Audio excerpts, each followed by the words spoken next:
Hi guys, kamusta? So muna nito ang second video na travel to Miramichi, ang part 2. So we're heading to the old church na gi-promise na ko sa inyo.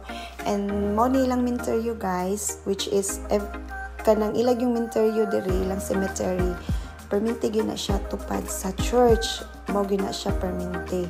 And then one of the old church ni diri sa Miramichi ang Saint Michael's Basilica. So ilang ang schedule sa ilang mass diri guys. Dili same sa Pinas na every hour magmass.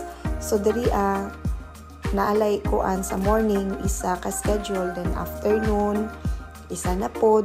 So depende na siya guys, pero kung mga big city siguro murag na ikaduha or katulo nga schedules sa kaadlaw or depende. And then close lang na siya pag walay mass, close lang na siya ang church, unlike sa Pinas nga naka-open maskin og walay mass, so anytime nakasulod ka no.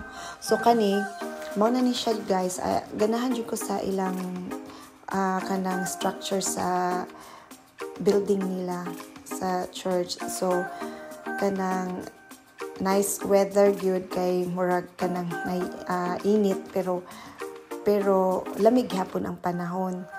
And then nakasulod mi ani guys kay tungod ang mass ani murag around 10:30 man siguro, then 10 o'clock pa man siguro ni 10 na mga ingana nga ni anhi mi diri ni drop by mi. 10:30 lagi. And then kay kanang napaman duwa sa akong pag-umangkon mga 10:30, so ni drop by lang usa mi diri. So padulong mi ani sa church na with is kanang ilang door is made of wood. Natanawa guys, murag naraman siguro ni or unsa ba. Kanang nice kayo no pag kanang mga old churches. So this is it guys. So mag-pray sa taani.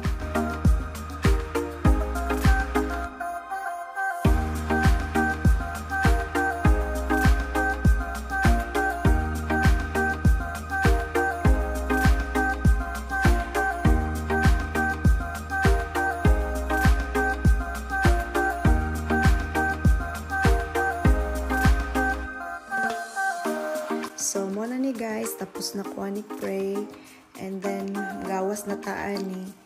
So kay 10:30 ilang duwa sa akong pagmangkon. So nagtanaw sa pug ko sa mga nila. Nice kaayo no kanang mga murag Holy Family man siguro na. And then kani guys, ambot na lang ni akong pag-umangkon kay iya ko murag kunog kuan kuno video daw nga kuan kanang kanta-kanta. So nagkuan na lang po ko, post na lang po ko. So that's all guys. Then after wa na ko nag-record no sa kanang dula nila kay daog naman sila. Then kani padulong na mi ani uli guys, going to Woodstock, and then another 3 hours, 2.5 to 3 hours ang travel na mo ani. So mga 8 o'clock mga ingana na siguro mi sa gabi nakaabutan ni sa Woodstock. So thank you for watching guys, and sa next vlog na ko so magmarites na lang po ta guys sa next vlog na ko about life diri sa Canada or mga unsa pa diri mga tanawin diri nice food pero makamingaw baya pod. Mao na lang ni akong lingaw ani guys. So thank you for watching. Bye.